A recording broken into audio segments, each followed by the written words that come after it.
By the time Ethan turned 15, the bruises had faded, but the fear had not.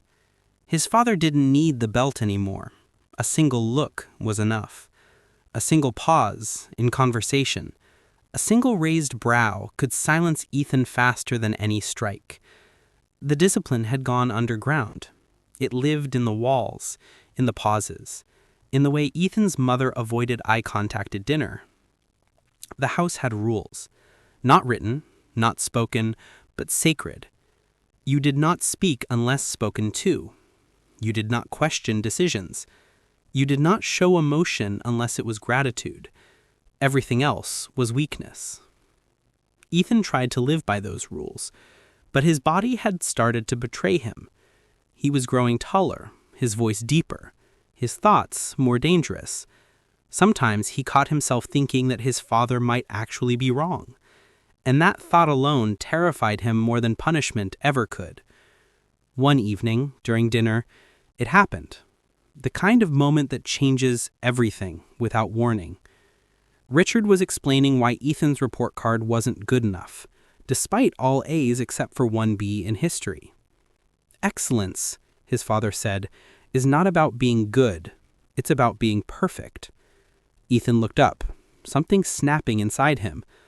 But nobody's perfect, he said quietly. The fork froze halfway to his father's mouth. His mother's hand trembled slightly, her wineglass clinking against the plate. The silence that followed was deafening. "What did you just say?" Richard asked. Ethan swallowed hard. I just mean, it's impossible to be perfect all the time." His father's expression didn't change, but his voice lowered into that dangerous calm Ethan knew too well. "So, you think I'm wrong?" The words hung in the air like smoke. Ethan's heart pounded. "No, sir, I just meant—" "Enough." The table remained perfectly set, but the air shattered. His father stood, folding his napkin slowly, precisely, like he was restraining the chaos building inside him. "Go upstairs," he said. Ethan's stomach twisted. "Dad, please." "Now." Ethan obeyed. He sat on his bed, waiting, hands trembling. But when the door opened, his father didn't have the belt this time. He had something worse. His voice. "Sit," Richard said. Ethan sat. "Do you know what's worse than failure? Disrespect." Ethan opened his mouth, but no sound came out. His father leaned forward, eyes cold and still. "When I was your age, my father never tolerated defiance. He made me strong.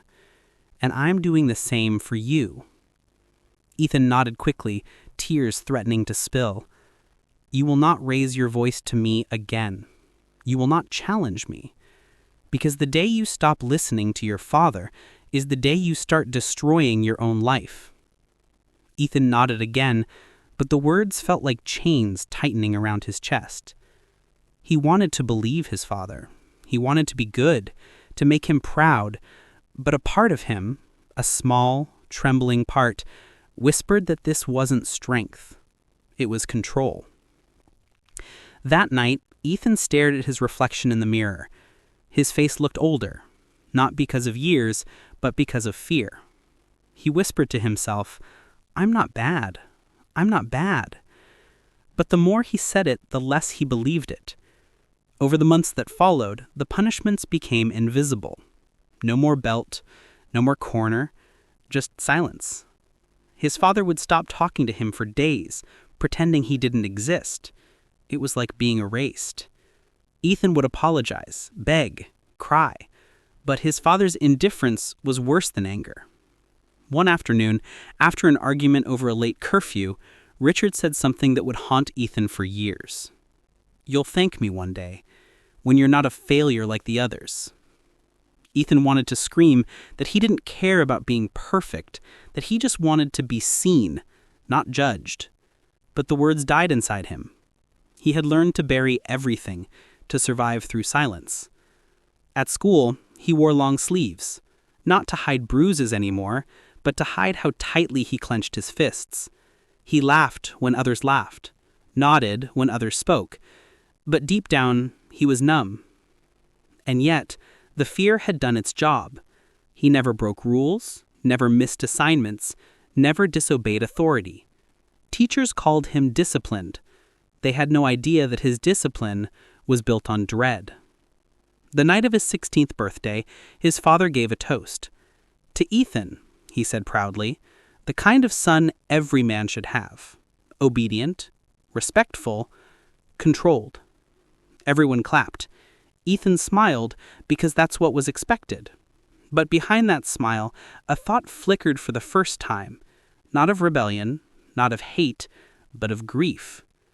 Because in that moment, Ethan realized something terrifying. He wasn't sure who he was anymore, only who his father wanted him to be. By the time Ethan turned 18, the silence had become part of him. It wasn't just the space between his father's words, it was in his breath, his posture, his thoughts. He had learned to anticipate every possible mistake, every shift in tone, every shadow of disappointment that crossed his father's face. He moved through the house like a ghost that had memorized its chains. College was never discussed. His father had decided Ethan would join the family business. No argument, no dream of his own. Quote, "Education doesn't make a man," his father had said once. "Obedience does." Ethan had nodded, as always, but inside something had started to ache. He found moments of escape in small hidden ways, scribbling in notebooks, writing about freedom and metaphors, pretending the words weren't about him. Once, his mother found a page and froze. It was a story about a boy who wanted to run away from a house where even the clocks were afraid to tick too loud. She folded the paper quietly and never mentioned it. That night, she came into his room, sat on the edge of his bed, and whispered, "Ethan, your father loves you in his own way. He just doesn't know how to show it." Ethan wanted to believe that, but love shouldn't feel like punishment. And then came the night everything broke. It started with a dinner, simple, silent, ordinary. The same neat table, the same wooden chairs, the same sound of the fork against the plate. But when Ethan mentioned that he'd applied for an art scholarship without asking permission, his father stopped eating. The silence that followed was a kind Ethan had never felt before. It was colder, heavier. "What did you do?" Richard asked softly. Ethan's voice trembled. I just wanted to see if I could get in. I didn't think."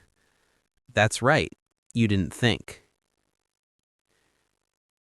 He rose from the table slowly, his chair scraping the floor like a warning.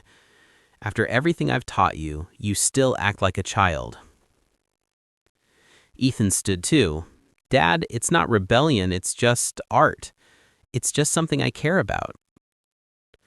Richard's eyes narrowed. "You care about me first." "No, Dad," Ethan said, his voice cracking. "I can't live like this anymore. I can't be scared all the time."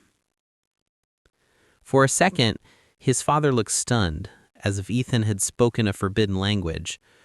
Then the anger came, fast and sharp. "You ungrateful boy. Everything you have, your roof, your clothes, your education, comes from me." "I didn't ask for control," Ethan shot back, trembling but not backing down. "I just wanted your respect." The air grew thick with something unspoken. Richard's hands clenched, his breath sharp, but this time he didn't strike.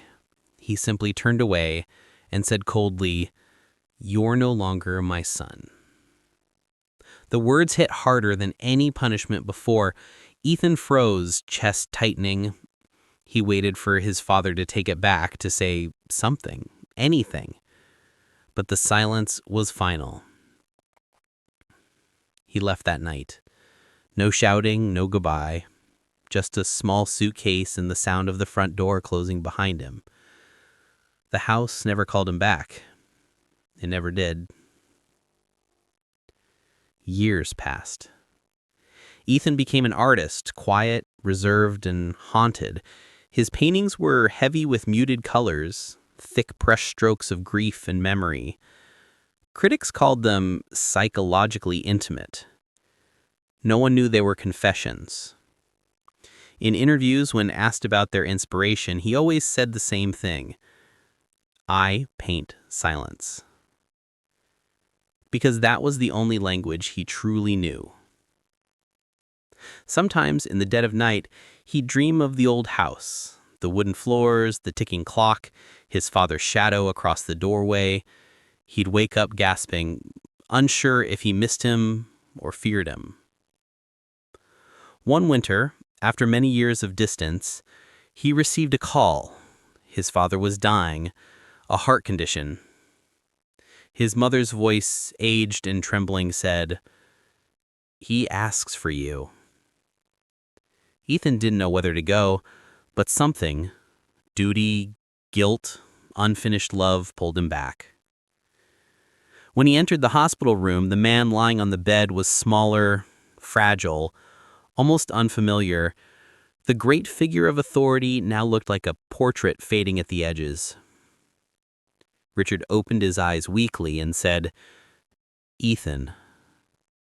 For a long moment, neither spoke. Finally, Ethan said quietly, "You always told me discipline was love." His father smiled faintly, but there was pain in it. "It was the only way I knew." Ethan's throat tightened. "You broke me." A tear slid down Richard's cheek, and I broke myself too. Silence fell again, but this time it was different.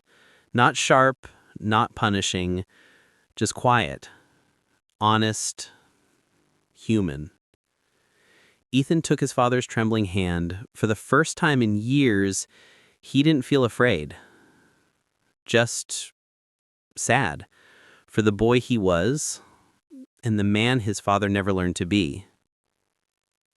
When Richard passed away that night, Ethan sat by his side, painting the image in his mind, the dim hospital light, the stillness, the peace after decades of control. That painting became his most famous work. Critics called it The Rules of Fear. They said it captured the complexity of love and authority, of a bond too twisted to untangle. But for Ethan, it wasn't art. It was forgiveness on canvas. And in the brushstrokes, somewhere between shadow and light, the silence finally ended. The sound of rain against the window was the only thing breaking the silence that evening. The air inside the house was thick, not from the weather, but from something unspoken that always lingered there, an invisible pressure that settled on the walls, on the furniture, and most of all on 12-year-old Ethan's shoulders. His father, Richard, sat at the table reading the newspaper, his glasses catching the dim glow of the dining room light. Ethan sat across from him, his math book open, pencil trembling between his fingers. Every night was the same: silence, order, perfection, and the unspoken fear of what might happen if either of those was disturbed. Ethan had learned early that mistakes weren't just errors, they were offenses, each one an insult to the perfect image his father had built. When Ethan's pencil snapped that evening, it felt like thunder in the quiet house. His father's eyes lifted slowly, the paper lowering just enough for their gazes to meet. Ethan's heart began to pound so loud he could hear it in his ears. "Why?" his father asked flatly. I pushed too hard," he stammered. Richard folded the paper carefully as though handling something fragile. He set it aside, his movements calm, too calm. "You pushed too hard," he repeated. "Why can't you pay attention to what you're doing?" Ethan's throat tightened. There was no right answer, there never was. Richard stood up, buttoning the top of his shirt like he was preparing for a meeting rather than what came next. He stepped closer, his shadow stretching across the table. "Go to your room," he said softly, the way a storm whispers before it breaks. Ethan obeyed, his legs shaky. Upstairs, the air felt even heavier. The room was neat, bed made perfectly, toys lined on the shelf like soldiers waiting for inspection. He sat on the bed, gripping his broken pencil like it was proof of his crime. He could hear his father's footsteps coming up the stairs, slow, deliberate, controlled.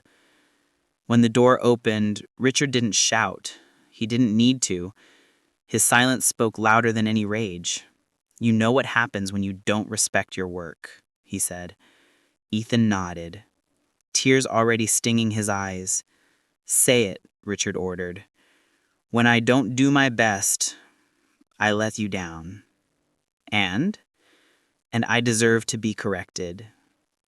The words fell from his lips like a confession he didn't understand. Richard sighed and took off his belt. Not fast, not angrily. It was almost ritualistic, a cold, steady rhythm. He folded it once, the leather creaking softly in his hand. "This isn't because I hate you. It's because I love you too much to let you fail." Ethan's breathing quickened. His mind went blank. The sting came first, a sharp line of fire across his skin, then another and another. His father didn't shout, didn't curse. He simply delivered each strike with precision, as though teaching a lesson that words could not. When it was over, Richard told him to face the wall. He said, "Think about what you've done," his tone eerily calm.